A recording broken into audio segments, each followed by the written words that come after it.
Su muerte fue anunciada años antes. Su nombre se volvió sinónimo de corrupción, y cuando llegó su día, la profecía se cumplió de una forma tan precisa y aterradora que todavía estremece a quien la lee. Quédate hasta el final, porque la caída de Jezabel es una de las advertencias más fuertes de toda la Biblia. Jezabel no nació para ser reina de Israel. Vino desde Fenicia, hija de un rey idólatra, criada entre templos paganos, rodeada de sacerdotes de Baal y rituales de poder. Cuando se casó con Acab, no entró a Israel como esposa. Entró como influencia espiritual. Acab era un rey débil, emocional, fácilmente manipulable. Jezabel vio ese vacío de autoridad y lo llenó con su fuerza, su control y su ambición. La Biblia la presenta no solo como una mujer fuerte, sino como una mujer que usó su poder para destruir todo lo que Dios había establecido. Fue ella quien introdujo oficialmente el culto a Baal en Israel. Ella quien alimentaba a cientos de profetas falsos. Ella quien ordenó matar a los profetas del Señor. Ella quien persiguió a Elías luego de la confrontación en el Monte Carmelo. Jezabel no era un personaje secundario. Era una fuerza espiritual en medio del pueblo escogido. Su presencia produjo una generación de confusión moral, corrupción política e idolatría nacional. Su influencia era tan grande que incluso Acab parecía una sombra detrás de ella. Pero Dios no permaneció en silencio. En medio de ese caos se levantó un profeta, Elías, un hombre solo, sin ejército, sin respaldos humanos, sin protección política, pero cargado de una autoridad celestial que Jezabel no podía soportar.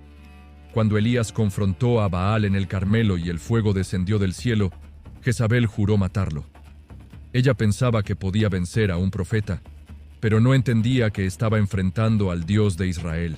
En ese momento comenzó su sentencia.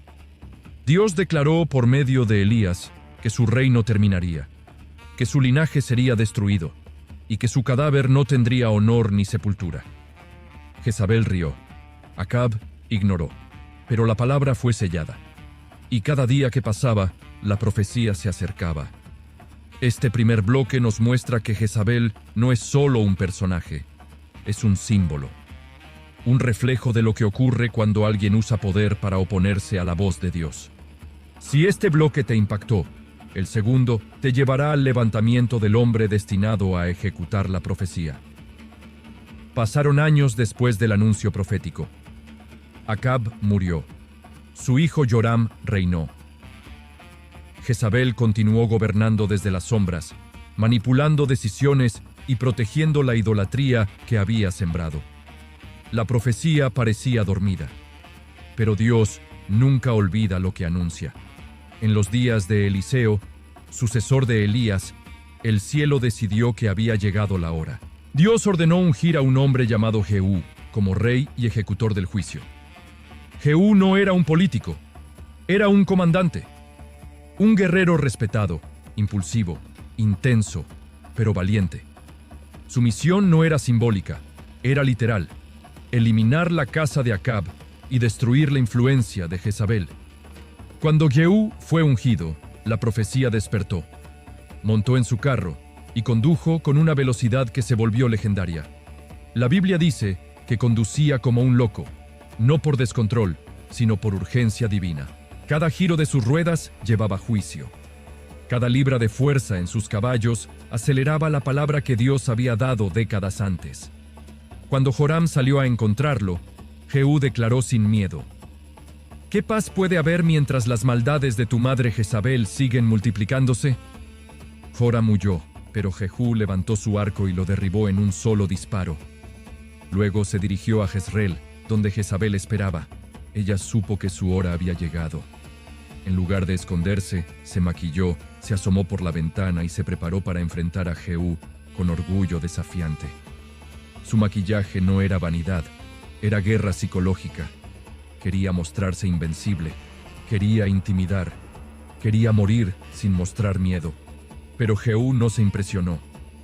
Con voz firme, gritó a los eunucos: ¿quién está conmigo? 3 de ellos se acercaron. Jezabel había perdido el control incluso dentro de su palacio. Jehú dijo: «Arrójenla de allí», y ellos obedecieron.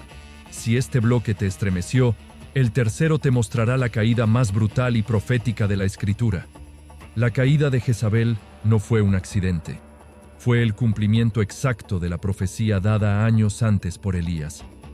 Los eunucos la arrojaron por la ventana.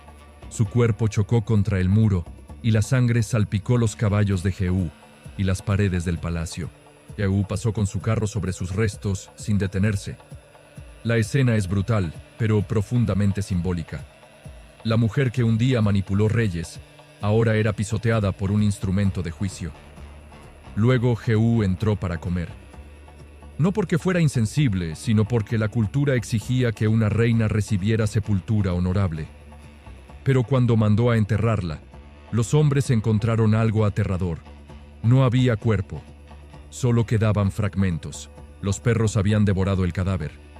No por casualidad, no por hambre, sino porque así estaba escrito. En la parcela de Jezreel, los perros comerán el cuerpo de Jezabel. La profecía no falló en un solo detalle. Ni uno, ni un centímetro, ni un instante. Dios había dicho que Jezabel no tendría tumba, y no la tuvo. Dijo que sería comida por perros, y lo fue. Dijo que su cuerpo sería como estiércol en el campo, y así quedó. La muerte de Jezabel es una de las escenas más impactantes de la Biblia, porque combina un juicio moral, espiritual y profético. Su caída no fue solo un castigo por sus acciones, sino una declaración divina contra todo lo que ella representaba: manipulación, idolatría, persecución, corrupción y abuso de poder. La historia muestra que nadie, por poderoso que parezca, puede desafiar la palabra de Dios y permanecer en pie para siempre. Si este bloque te estremeció, el último te mostrará por qué Jezabel sigue siendo un símbolo hasta hoy. Jezabel murió hace miles de años, pero su nombre sigue vivo. No como recuerdo histórico, sino como advertencia espiritual. En Apocalipsis, Jesús menciona a la mujer Jezabel como símbolo de seducción espiritual, manipulación y desviación moral. Es decir, Jezabel no es solo un personaje, es un patrón, una forma de actuar. Un espíritu de control, poder y corrupción que reaparece cuando alguien usa influencia para alejar a otros de la verdad. La caída de Jezabel nos enseña varias verdades profundas. Primero, Dios puede ser paciente, pero su justicia nunca se cancela. Puede tardar años, décadas, generaciones, pero siempre llega. Segundo, los actos ocultos siempre terminan a la luz. Jezabel creyó que gobernaba desde las sombras, pero su final fue expuesto delante de todos. Tercero, nadie es tan poderoso como para escapar de la palabra que Dios ha pronunciado. Ni reyes, ni reinas, ni imperios. La historia de Jezabel también nos recuerda que la corrupción espiritual comienza lentamente, mezclada con deseos de control, ambiciones personales y orgullo. Es un camino sutil, pero cuando se completa, cobra un precio devastador. Hoy, esta historia sigue hablándonos. Guarda tu corazón, protege lo que escuchas, cuida lo que influencias producen en ti. No permitas que nada te aleje de la voz de Dios. Y sobre todo, recuerda que el juicio de Dios es real, pero también lo es su gracia para quienes se vuelven a Él. Si este episodio te habló profundamente, suscríbete a Misterios y Verdades de la Biblia, comenta: «Quiero aprender del juicio de Jezabel», y comparte este video con alguien que necesita entender esta advertencia eterna.